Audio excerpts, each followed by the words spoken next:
Et c'est tout, ça commence là. Եվ ահա ամեն ինչ սկսվեց հենց այդտեղից։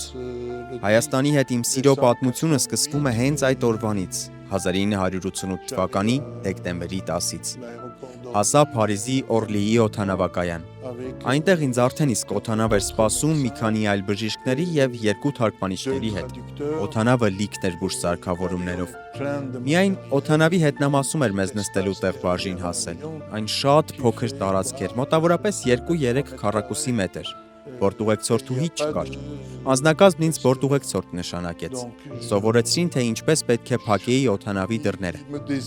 Կարճ ժամանակ անց ինքնաթիռի շարժիչները միացան, և մենք օդ բարձրացանք։ Ուղղությունը դեպի Երևան։